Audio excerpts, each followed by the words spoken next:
சர்வ வல்லமை உள்ள ஆண்டவரே, இந்த காலை வேளையிலே உடைய சமூகத்தில் வருகிறோம். மீண்டும் ஒரு புதிய நாளுக்குள்ள ஆண்டவருடைய சமூகத்தில் அமர்ந்திருந்து வாரத்தின் முதலாவது நாளில் கர்த்தரை தொழுது கொள்ளும்படியாக தேவன் கொடுத்த நல்ல கிருபைக்காக நான் தேவனை ஸ்தோத்தரிக்கிறேன். கர்த்தர் தாமே இமட்டுமாக துதிக்கவும் தொழுது கொள்ளவும் ஆண்டவருடைய நாமத்தை உயர்த்தவும் கர்த்தர் செய்த நன்மைகள் எல்லாம் திரும்பி பார்த்து சாட்சிகளை கொண்டு வரவும் ஆண்டவர் கிருபை செய்தார். இதோ ஆண்டவருடைய மெல்லிய சத்தத்தை கேட்கும்படியா அவருடைய சமூகத்திலே காத்திருக்கிறோம். தேவனுடைய ஆவியானவர் இடைவெளியாக தயவாய் நடத்துகிறார். இதோ உடைய பாதத்துல அடியை மறைத்து பேசுகிறார். உடைய மெல்லிய சத்தம் மாத்திரம் ஆண்டவரே வெளிப்படவும் ஆண்டவருடைய வசனத்தை மாத்திரம் நாங்கள் கேட்க உதவி செய்கிறார். இந்த வார்த்தையானது எங்களை உயிர்ப்பிக்கட்டும், விடுதலையாக்கட்டும், தைரியப்படுத்தட்டும். இந்த வசனத்தை நேரலைகளுக்கூடாக கேட்கிற ஒவ்வொரு பிள்ளைகளையும் குடும்பங்களையும் அவருடைய வீடுகளையும் கர்த்தர் ஆசீர்வதிக்கிறாங்க. தேவ கரம், தேவ பிரசன்னம் அந்த பிள்ளைகளோடு கூட கடந்து வருவதாக இந்த வசனங்கள் அவர்களை விடுதலையாக்கட்டும், சுகப்படுத்தட்டும், பலப்படுத்தட்டும். இதோ உடைய பாதத்துல எங்களை தாழ்த்தி உங்களை உயர்த்தி ஒப்புக் கொடுத்து ஜெபிக்கிறோம். ஜீவனுள்ள நல்ல பிதாவே, ஆமென், ஆமென். இந்த காலை வேளையிலே கர்த்தருடைய சமூகத்திலே அமர்ந்திருக்கிற நான் நீங்களும் இன்றைய நாளிலே தேவனுடைய செய்திக்கு ஆதாரமாக நாம் திருப்பிக் கொள்வோம். யோவான் எழுதின சுவிசேஷம் 1ஆம் அதிகாரம் அதனுடைய 34 தொடக்கம் 39 வசனங்களை நாம் தியானத்துக்காக திருப்பிக் கொள்வோம். புதிய ஏற்பாட்டிலே 125வது பக்கம் யோவான் எழுதின சுவிசேஷம் 1ஆம் அதிகாரம் அதனுடைய 34 தொடக்கம் 39 வசனங்களை நாம் தியானத்துக்காக திருப்பிக் கொள்வோம். அந்த வார்த்தைகள் இப்படியாய் சொல்கிறது. நாம் அதை திருப்பி நாம் வாசிக்கும்படியாக நாம் கடந்து வருவோம்.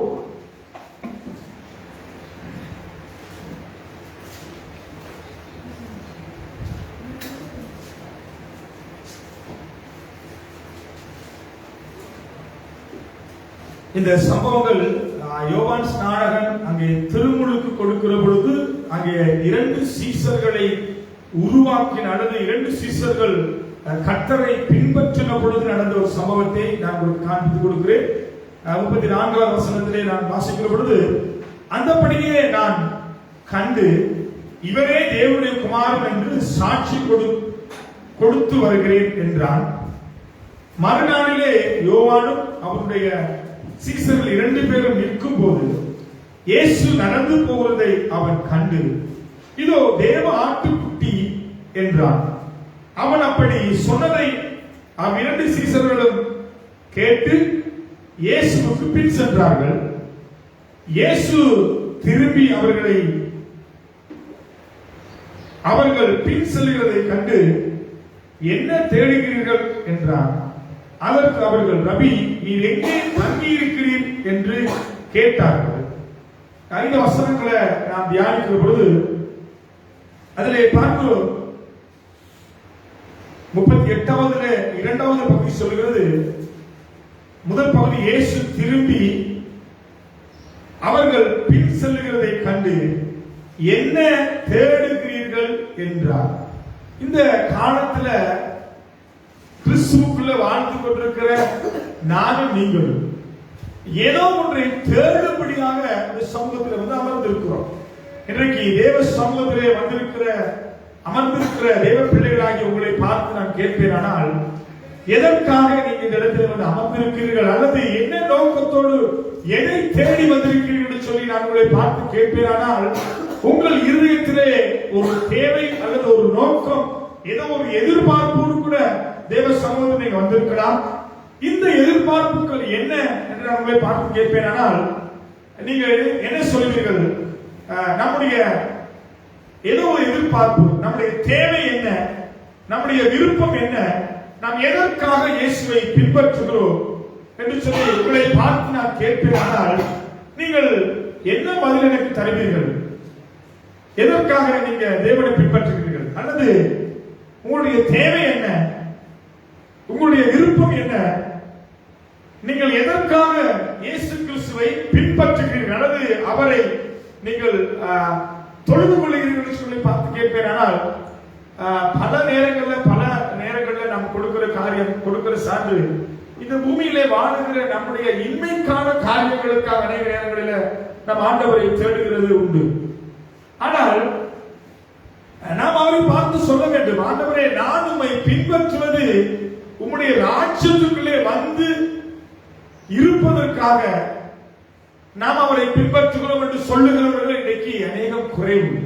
ஆனால் இன்றைக்கு உலகத்தில் அநேக சபை விசுவாசிகளை பார்க்கிற பொழுது ஏதோ ஒரு இன்மைக்கான காரியங்களுக்காக, ஏதோ ஒரு தேவைக்காக, ஏதோ ஒரு குடும்ப காரியங்களுக்காக, அல்லது ஏதோ ஒரு வியாதிக்காக, அல்லது ஏதோ ஒரு வருமான பற்றாக்குறையினால, அல்லது ஏதோ ஒரு ஆசீர்வாதத்துக்காக கடவுளை தேடுகிற ஒரு கூட்டம் உண்டு. ஆனால் இந்த நாளிலே ஆண்டவர் நம்மை பார்த்து அந்த கேள்வியை கேட்பார். ஆனால் எதற்காக என்னை பின்பற்றுகிறீர்கள், அல்லது எதற்காக என்னை தேடுகிறீர்கள் என்று நம்மை பார்த்து கேட்டால், இன்றைக்கு நாம் கொடுக்கிற காரியம் என்னவென்று சொல்லி ஒரு விஷயம் நாம அப்படியே நாம் பார்ப்போமானால், தண்ணி தரலாம், தண்ணி தரலாம், தண்ணி வந்து ஓகே. நம்மை பார்த்து ஆண்டவர் கேட்பார், ஆனால் எதற்காக என்னை பின்பற்றுகிறீர்கள், அல்லது உங்களுடைய நோக்கம் என்ன, உங்களுடைய விருப்பம் என்ன, எதற்காக என்னை பின்பற்றுகிறீர்கள் சொல்லி கேட்பார். தேவனே நம்மை பார்த்து கேட்பார். ஆனால் நம்ம அநேகர் சொல்லுவோம், என்னுடைய வாழ்க்கையில ஒரு தீராத வியாதி, என்னுடைய வாழ்க்கையில ஒரு தீராத கடன் பிரச்சனை, என் பிள்ளைகளுடைய காரியத்திலே ஒரு ஆசீர்வாதம் தேவை, அல்லது எனக்கு ஒரு சொந்த வீடு தேவை, எனக்கு ஒரு வருமானம் தேவை, எனக்கு ஒரு வேலை தேவை.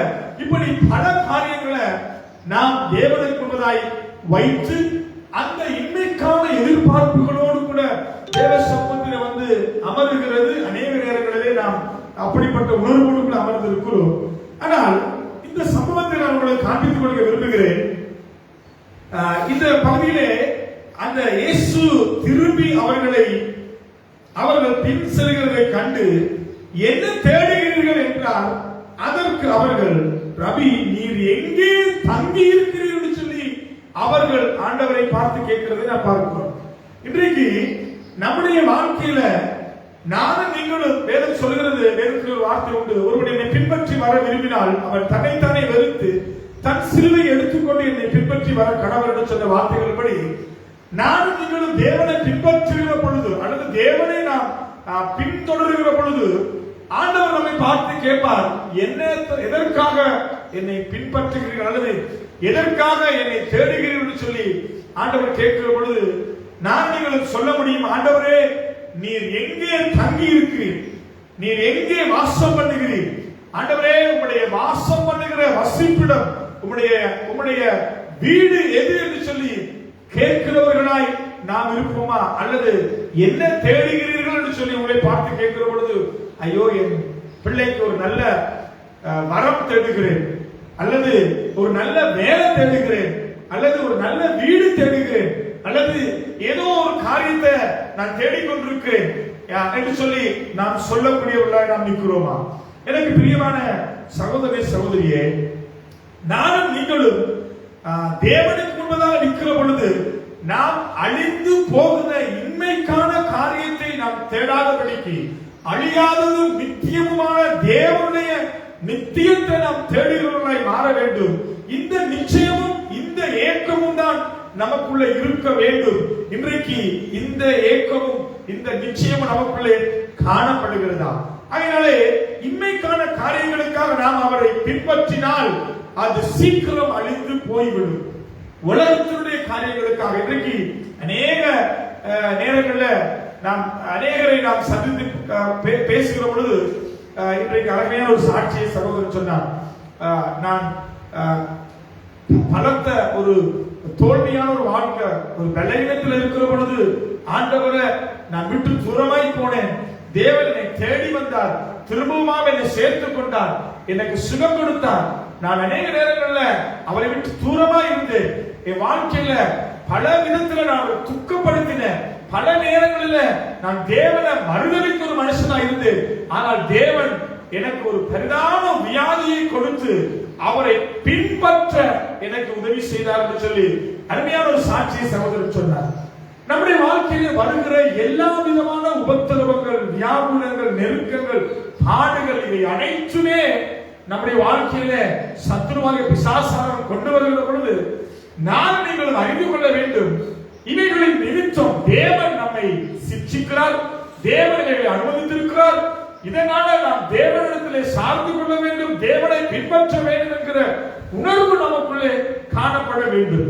அதனாலதான் இந்த சம்பவத்துல அங்கே பார்க்கிறோம், அங்கே அருமையான ஒரு வார்த்தை என்னவென்றால், ஆண்டவரை பின்பற்ற விரும்பின அந்த 2 சீஷர்களும் அவர்கள் அங்கே யோவான் அங்கே காண்பித்துக் கொடுக்கிறார். 36வது வசனத்துல இயேசு நடந்து போகிறதை அவன் கண்டு இதோ தேவ ஆட்டுக்குட்டி என்றான்.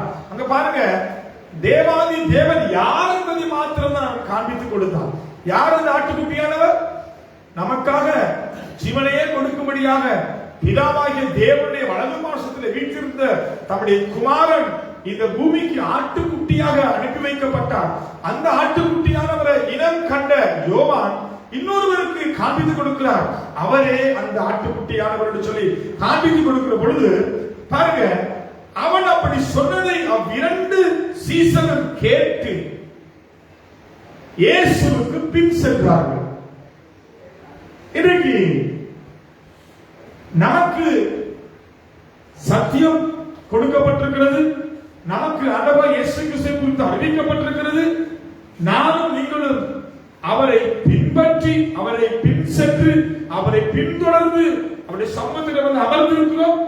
ஆனால் அவன் அப்படி சொன்ன பொழுது 37வது வசனத்துல அவன் அப்படி சொன்னதை 2 சீஷர்கள் கேட்டு இயேசுவை பின்பற்றினார்கள்.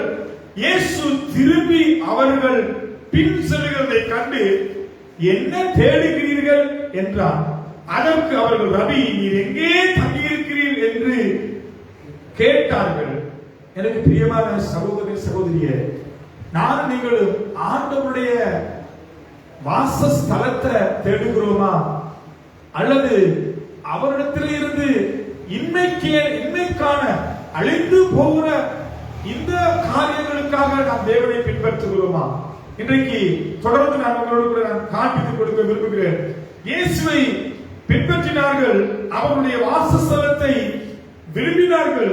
இயேசு அவர்களை தம்முடைய வாசஸ்தலத்துக்கு அழைத்து சென்றார் என்று சொல்லி அந்த வேத வார்த்தைகள் நமக்கு சொல்லுகிறது. பாருங்க, 39வது வசனத்தை வாசிப்போம். அவர் வந்து பாருங்கள் என்றார். அவர்கள் வந்து அவர் தங்கி இருக்கிற இடத்தை கண்டு அன்றைய தினம் அவரிடத்திலே தங்கினார்கள். இந்த வசனத்தை நான் பார்க்கிற பொழுது பாருங்க, இயேசு கிறிஸ்துவின் வாசஸ்தலத்தை, அவருடைய பிரசன்னம் நிறைந்த சமூகத்தை யாரெல்லாம் தேடுகிறார்களோ, போய் அவரிடத்திலே அங்கே போய் அமர விரும்புகிறார்களோ, அவர்களை ஆண்டவர் என்ன செய்யறாரா, தம்முடைய வாசஸ்தலத்துக்குள்ள அழைத்து சொல்கிறார். சொல்றாரு, வந்து பாருங்கள் என்று சொல்லி அவர்கள் போய் அங்கே பார்த்த பொழுது அங்கே அவர்கள் அங்கே அவரோடு கூட தங்கினார்கள் என்று சொல்லி அந்த வேத வார்த்தைகள் சொல்கிறது. அதனாலே இயேசுவை பின்பற்றினார்கள், அவருடைய வாசஸ்தலத்தை விரும்பினார்கள். இயேசுவும் அவர்களை தம்முடைய வாசஸ்தலத்திற்கு அழைத்து சென்றார். அல்லேலூயா. வேதம் சொல்கிறது, மத்தேயு 8வது அதிகாரம் அதனுடைய 1 வசனத்தை வாசிக்கப்போ, மத்தேயு 8 அதனுடைய 1, மத்தேயு 1வது அதிகாரத்தில் ஒரு சில வசனங்களை வாசித்து நாம் தியானிக்க போகிறோம்.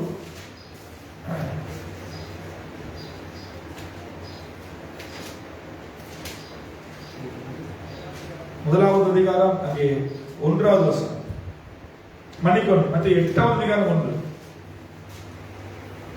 அவர் மலையிலிருந்து இறங்கின போது திரளான ஜனங்கள் அவருக்கு பின் சென்றார்கள். இங்க பாருங்க, இந்த சம்பவத்தை நான் உங்களுக்கு காண்பித்து கொடுக்க விரும்புகிறேன்.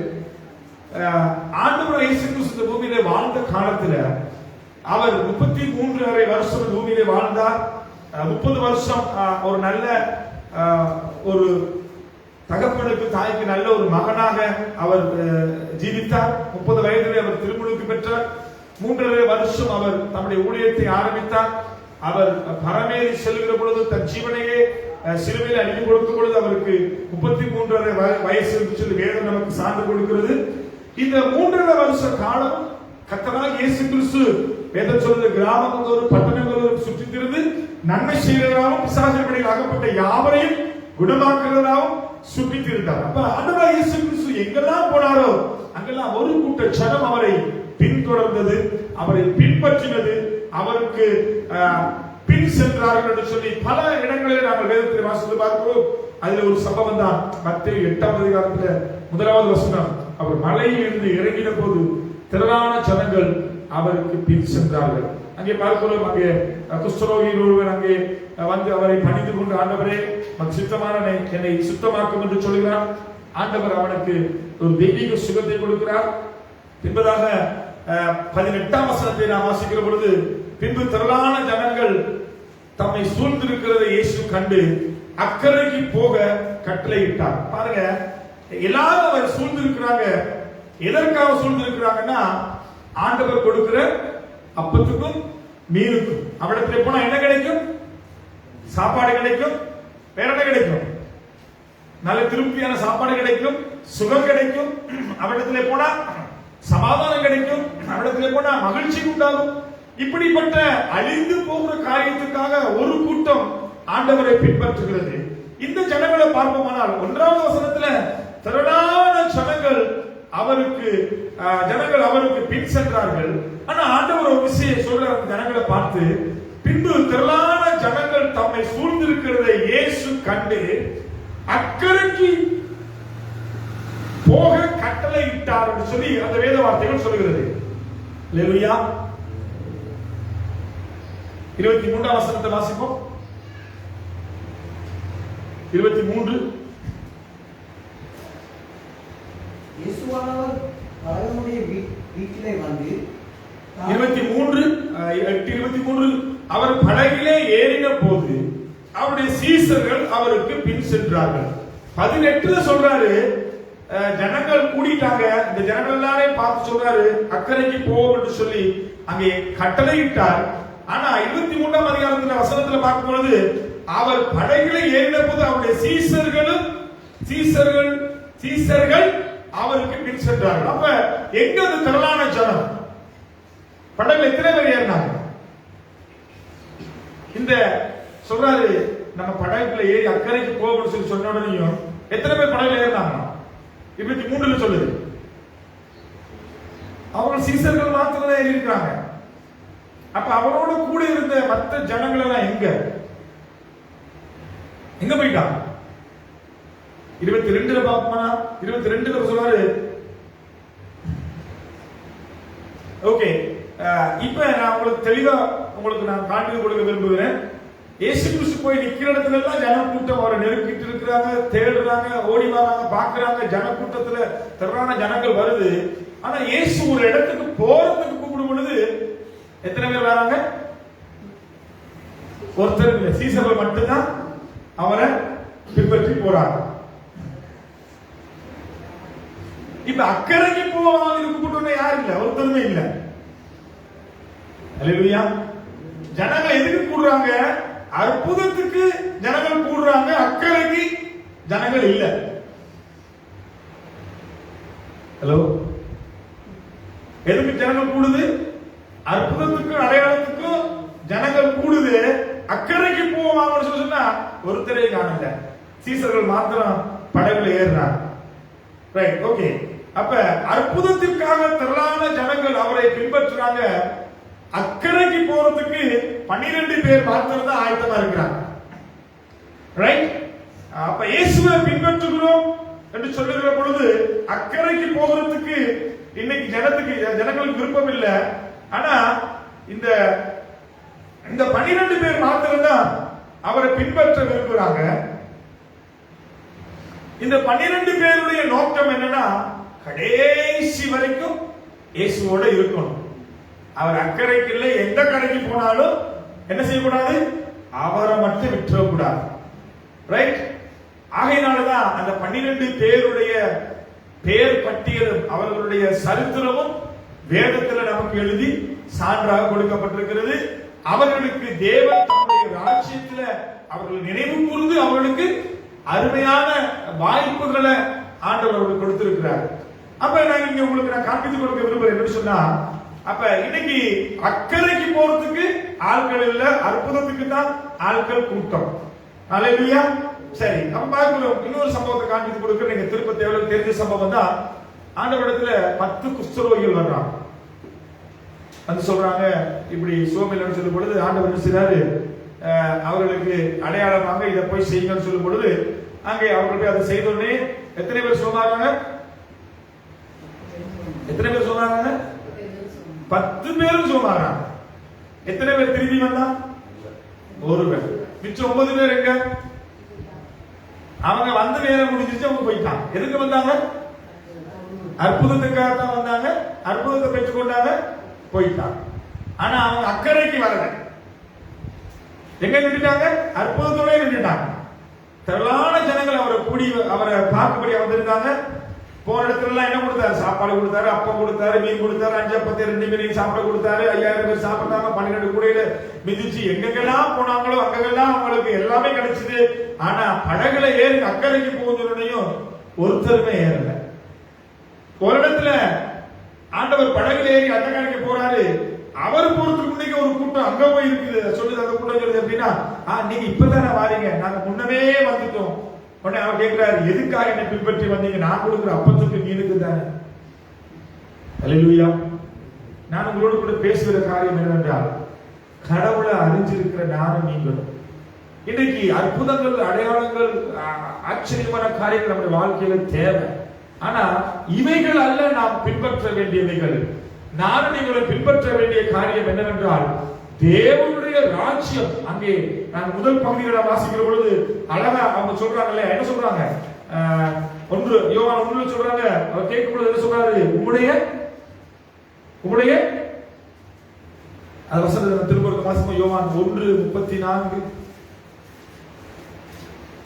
அதுல பாருங்க, 38 சொல்றாரு. 1:38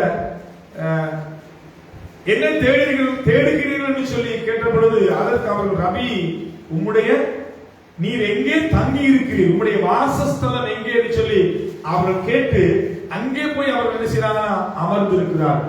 ஆகையினால இந்த காலை வேளையில நான் உங்களை பார்த்து கேட்கிறேன், பூமிக்குரிய காரியங்களில் நாம் மூழ்கி விடாதபடிக்கு நம்முடைய வாழ்க்கையில பரலோக சிந்தை நமக்குள்ளே காணப்பட வேண்டும். இந்த பூமியில மனுஷனுடைய நாட்கள் வேதம் சொல்கிறது 70 வருஷம். பலத்தின் மிகுதியினால 80 வருஷம்.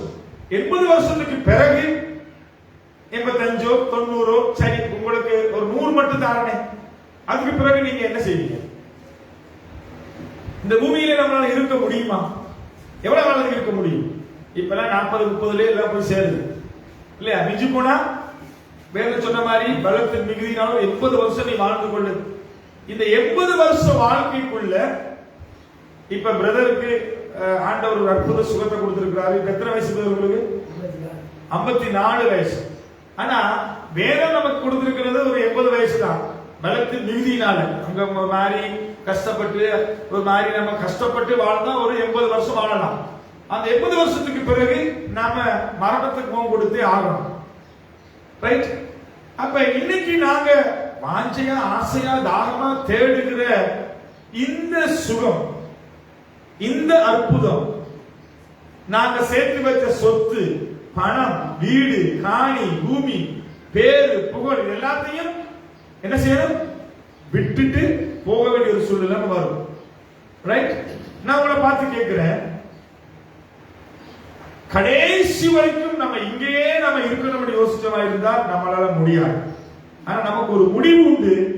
அந்த முடிவு எங்க போய் முடியுதுன்னா, தேவனுடைய வாசஸ்தலத்துல போய், நித்தியத்துல போய் அவரோடு கூட வாசம் பண்ணுகிற, ஆளுகை செய்கிற, அரசாளுகிற அவருடைய ராஜ்யத்துக்குள்ள நாம போக வேண்டும் என்கிற நோக்கம் நமக்குள்ள இருக்கணும். இன்னைக்கு கிடைச்ச சுகம் நமக்கு அது நிரந்தரம் இல்லை. ஆனா இந்த சீசர்கள் அவரை பார்த்து கேட்கிற, என்ன தேடுறீங்கன்னு கேட்ட பொழுது, ஆண்டவரே நீங்க எங்க தங்கி இருக்கிறீங்க, உங்க வாசஸ்தலம் எது சொல்ற, வந்து பாருங்க. வந்து பார்க்கறதுக்கு தான் அக்கறைக்கு போகுது கூப்பிட்டாரு. ஒருத்தர் வரல,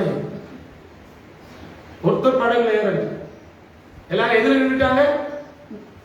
இந்த சுகம், இந்த வீடு, காணி, பூமி, சொத்து, இந்த வேலை, இந்த வேலையை விட்டு மட்டும் நான் வரமாட்டேன். ரைட்? இல்லாட்டி இது கஷ்டப்பட்டு சம்பாதிச்ச வீடு, இதை விட்டுட்டு நான் வரமாட்டேன். இதெல்லாம் விட்டுட்டு வர முடியாட்டி எங்க இருக்கணும்? எங்க இருக்கணும்? அக்கறைக்கு வர முடியாது, இங்கதான் இருப்பான். இங்க என்ன நடக்க போகுது கடைசி காலத்துல? யார் அரசால போறாங்க?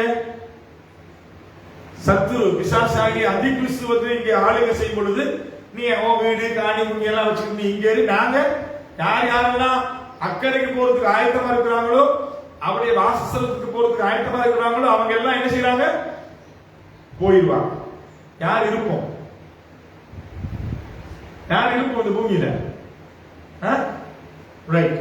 அப்ப இந்த பூமிக்குரிய காரியங்கள் நம்ம மூழ்கி விடாதபடிக்கு, இதெல்லாம் நமக்கு டெம்பரரி, இதெல்லாம் நம்ம விட்டுட்டு போறது. உலகத்துல இதெல்லாம் ஒண்ணும் கொண்டு வந்ததில்லை, ஒண்ணும் கொண்டு போவதும் இல்லை. வெறுங்கையோட வந்தாய், வெறுங்கையோடு திரும்பி போவாய். ஆத்மாவை எழுந்து போனதனால உனக்கு என்ன லாபம் சொல்லி கேட்கிறார், சொல்லுது வேத வார்த்தை.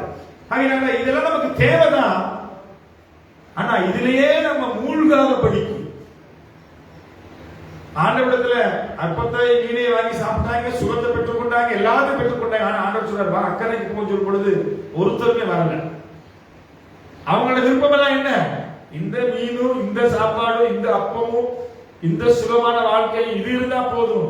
ஆனா அவங்களுக்கு தெரியல, இதெல்லாம் நித்தியம் கிடையாது, இதெல்லாம் நீடிக்காதது கிடையாது. ஆனா அழியாததான நித்தியத்தை விட்டுட்டு இன்னைக்கு நம்ம சர்ச்சில் ஓடி பாருங்க, எத்தனை சாஸ்திரி ஃப்ரீயா இருக்கு. எங்க அழியாததை விட்டுட்டு அழிச்சு போக தேர்றதுக்கு இன்னைக்கு உட்கார்ந்து இருக்கிறாங்க. இன்னைக்கு நிறைய பேர் வேலையில உட்கார்ந்து இருப்பாங்க, டிவியில உட்கார்ந்து இருப்பாங்க இல்லையா? ஒரு சிலர் பார்ல உட்கார்ந்து இருப்பாங்க, ரைட்? ஒரு சிலர் கல்யாண வீட்டுக்கு ஆயத்தப்படுத்திக்கிட்டு இருப்பாங்க, எதெல்லாம் பண்ணிக்கிட்டு இருப்பாங்க. ஒரு சிலர் பிரயாணம் போய்கிட்டு இருப்பாங்க, ஒரு சிலர் பிரயாணம் போயிருப்பாங்க. அல்லேலூயா.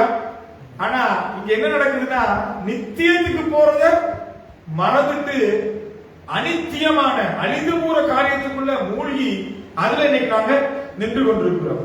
Right, okay. அப்ப ஆண்டவருடைய வாசஸ்தலத்தை வந்து பாருங்கன்னு சொல்லி அவர் போய் கூட்டிக் கொண்டு போய் காட்டுறாரு. ரைட். ஆனா இன்னொரு சம்பவத்துல நான் வாசிப்போம். அதே யோவான் 14ஆம் அதிகாரம் 2-3 வாசிக்கிற பொழுது ஆண்டவர் அழகான ஒரு வசனத்தை சொல்றாரு. இந்த வாழ்ந்து ஆண்டவர் பரமேறி செல்லுகிற பொழுது, எடுத்துக்கொண்ட பொழுது ஆண்டவர் சொல்றாரு பாருங்க,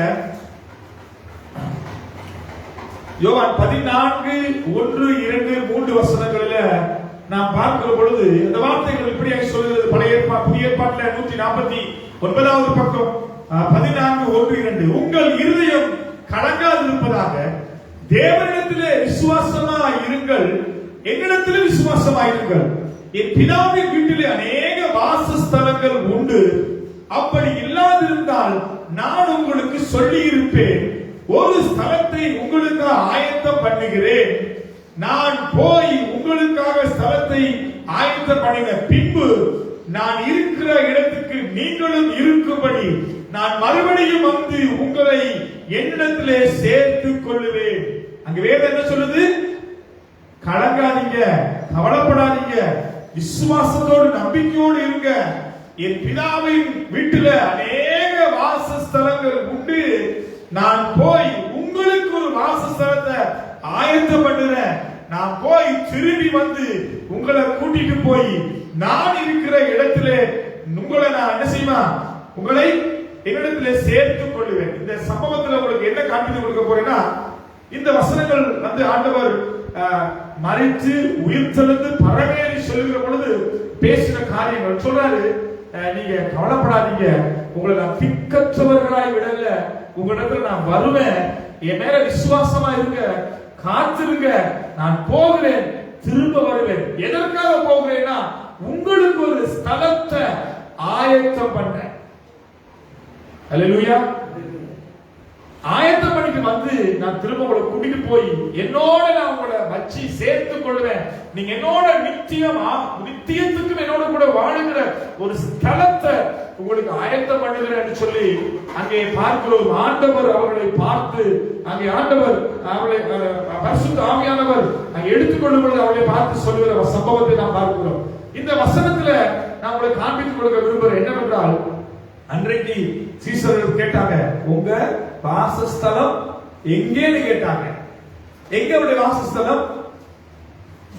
வேதம் சொல்லுகிறது, அவருடைய வானம் அவருக்கு சிங்காசனம், பூமி அவருக்கு பாதபடி.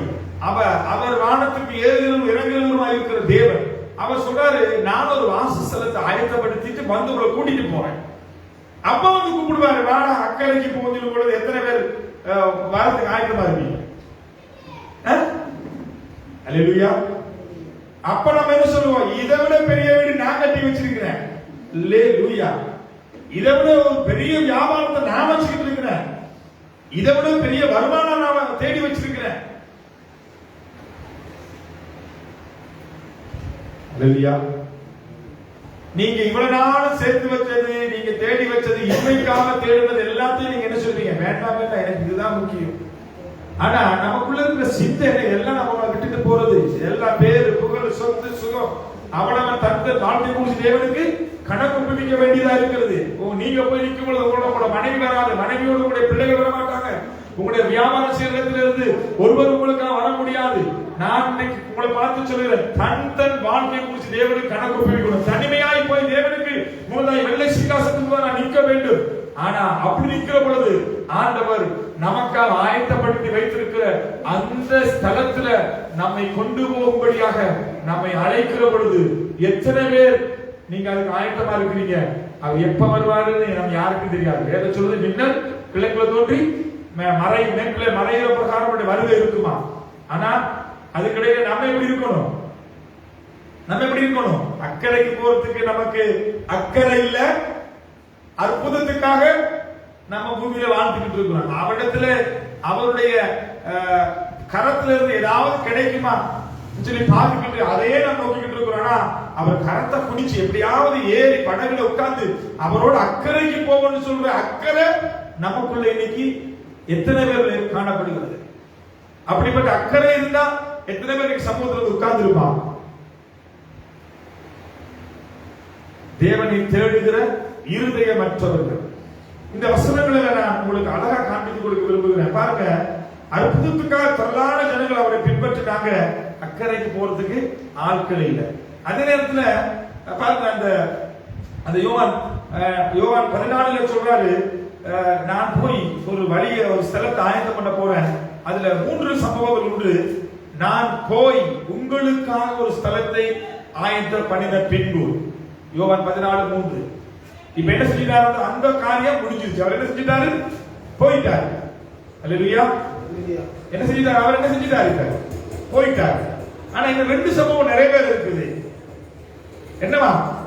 நான் போய் உங்களுக்காக ஸ்தலத்தை ஆயத்தம் பண்ணின பின்பு நான் இருக்கிற இடத்துக்கு நீங்களும் இருக்கும்படிக்கு நான் மறுபடியும் வந்து என்ன செய்ய போறாரு? திரும்பவும் உங்களை என்னிடத்தில் சேர்த்துக் கொள்கிறேன். இப்ப 2 சம்பவம் நடக்க இருக்கு. திரும்பவும் அவர் வர இருக்கிறார்.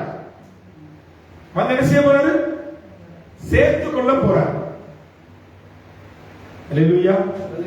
எத்தனை பேர் ஆண்டவரே நீங்க என்ன எப்படியாவது வந்து கூட்டிட்டு போங்க ஆண்டவரே, எப்படியாவது சேர்த்துக் கொள்ள சொல்றவங்க எத்தனை பேர் இன்னைக்கு இருக்கு சபையில? இன்னைக்கு அநேக நேரங்களில் ஆண்டோட வருகையை குறித்து சில சபைகள்ல பேசுறதே கிடையாது. கடந்த நாட்களில் தொடர்ச்சியாக நாங்கள் ஆண்டோட வருகைக்கான ஆயத்தப்பட வேண்டும் என்ற செய்தி கொஞ்ச காலம் நாங்கள் பேசிக்கிட்டே இருந்தோம். ஆனா நம்ம இப்ப நம்ம சிந்தை எல்லாமே அவருடைய வருகை எப்ப வேணாலும் நடக்கலாம், அதற்கு நம்ம ஆயத்தப்பட வேண்டும் என்கிறதான செய்தி சபை கொடுக்க வேண்டும்.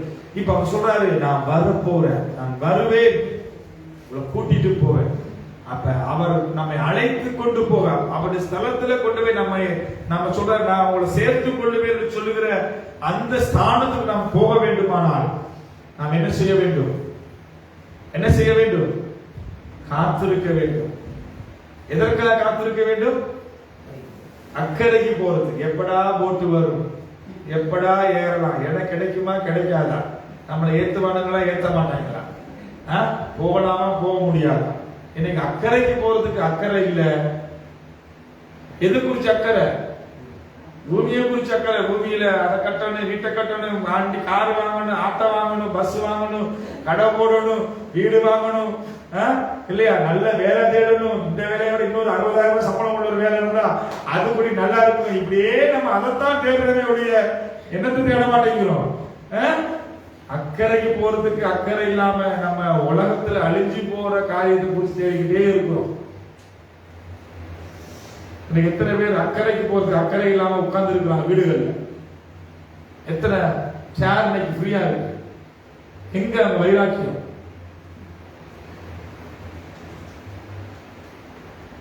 ஆண்டவர் வர இருக்கிறார். எதுக்கு வர இருக்காரு? நம்ம கிறிஸ்துமஸ் நாளையில ஒரு பாலம் கூட வச்சு, ஒரு பொம்மையை வச்சு, இயேசுவுக்கு லைட் எல்லாம் போட்டு, ரைட்? நீங்க வர இருக்கிற இயேசு நீங்க பாலம் கூட்டுல உட்கார வர்றவர் இல்ல. அப்படி ஒரு இயேசு எதிர்பார்க்காதீங்க. ஒரு கண்ணத்தை கொடுத்தா மறு கண்ணத்தை திருப்பி கொடுங்கன்னு சொன்ன இயேசு இல்லை. இப்ப வரப்போற இயேசு அவர் வேற மாதிரி, அவர் வேற லெவல்ல வருவார். எப்படி வருவார்? உருவிய பட்டயத்தோடு,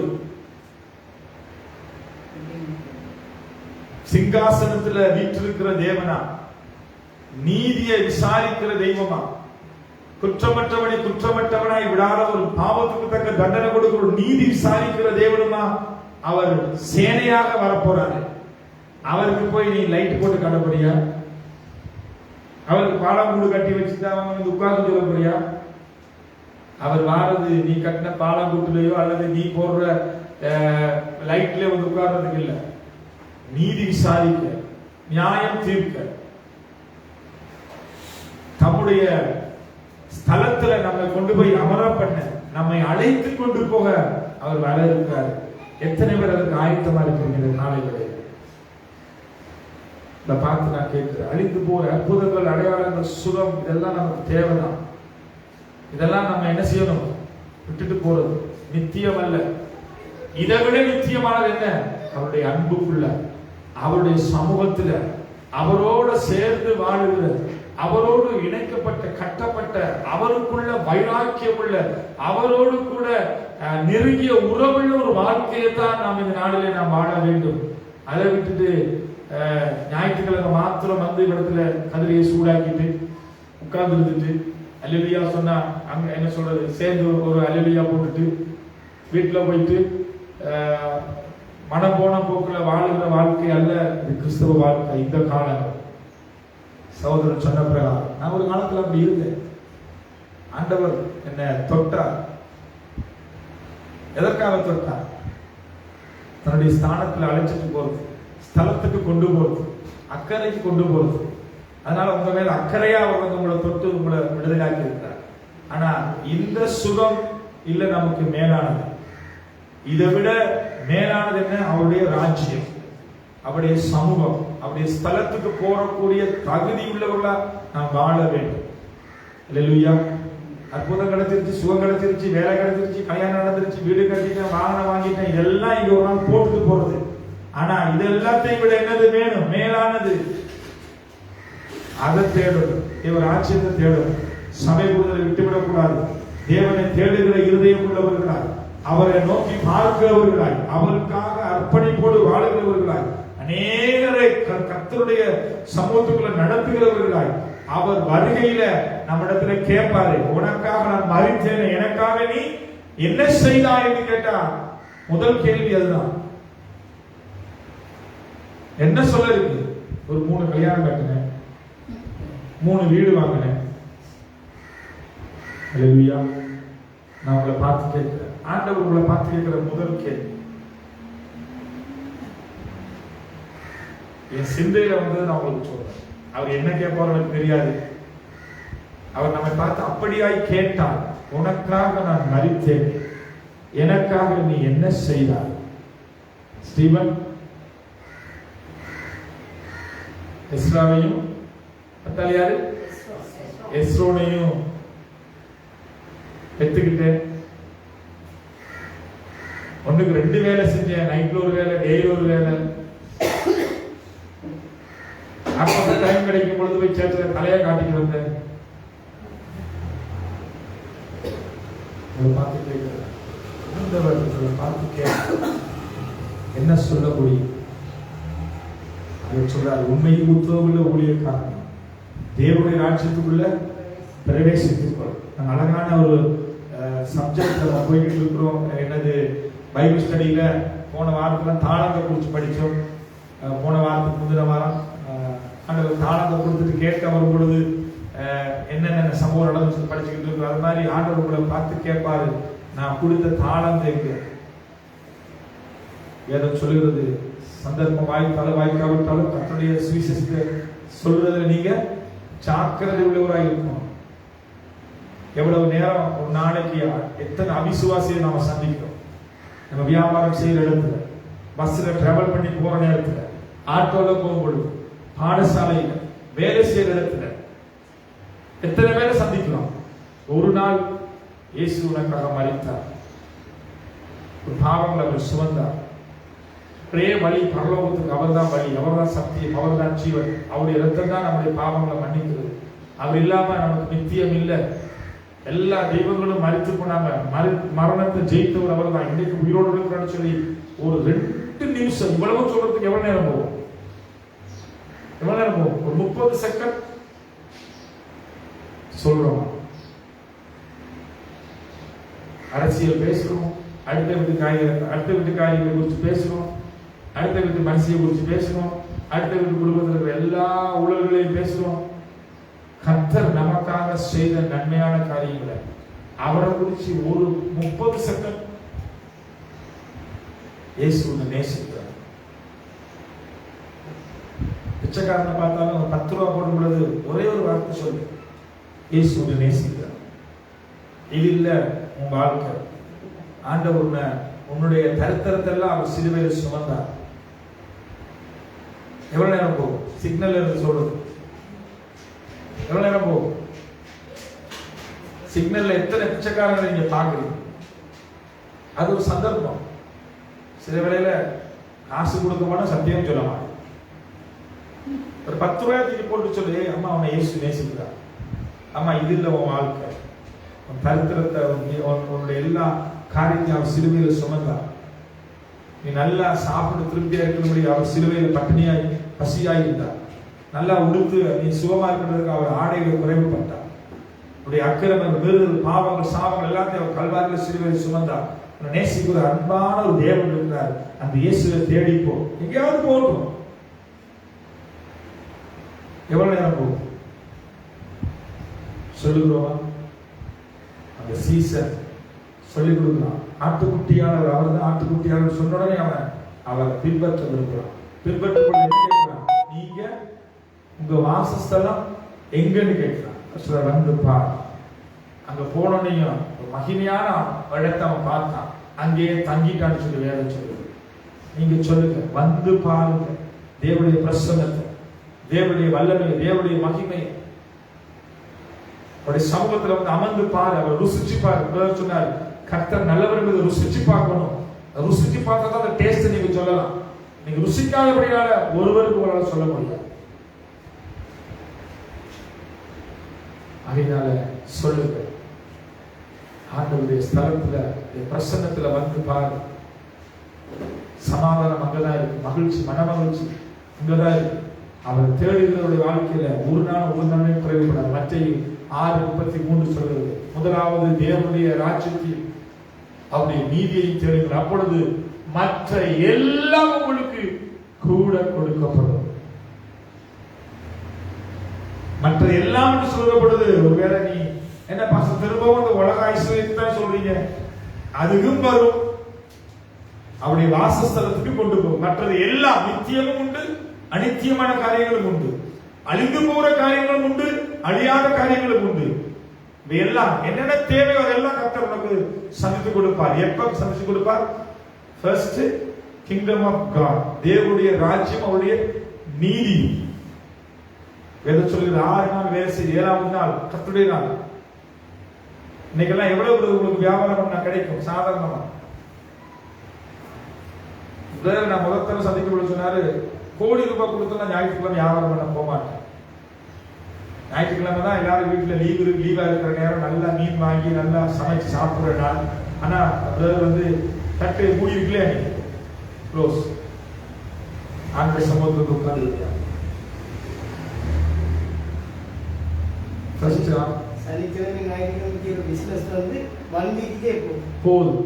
சனி ஞாயிறு பண்ற வியாபாரம் ஒரு வாரத்துக்கு போகும். ஏன்னா அன்னைக்கு தான் எல்லாருமே வீட்டுல நல்லா இருந்து ரெஸ்டா இருந்து நல்லா வியாபாரம் போற நாள். வேலைக்கு போறவங்க வீட்டுல ஸ்டாக் பண்ணி அந்த நாள் தான். வாரம் முழுக்க வாங்கி ஃப்ரிட்ஜில் போட்டு எல்லாம் ஸ்டாக் பண்ணி வைக்கிற நாள். கிலோ கணக்கில் வாங்கிட்டு போவாங்க. ஆனா வேற அன்னைக்கு சொல்லும்போது நான் ஆச்சரியப்பட்டேன். ஆண்டவர் தேடுகிற இருதயம் இங்க வேதம் சொல்லுகிறது. தேடுகிறவர்கள் இல்ல. எத்தனை கதிர சும்மா இருக்கிறார், எத்தனை நாடுகள் பிள்ளைகளுக்கு சபைகள் வரல, எத்தனை குடும்பம் வரல.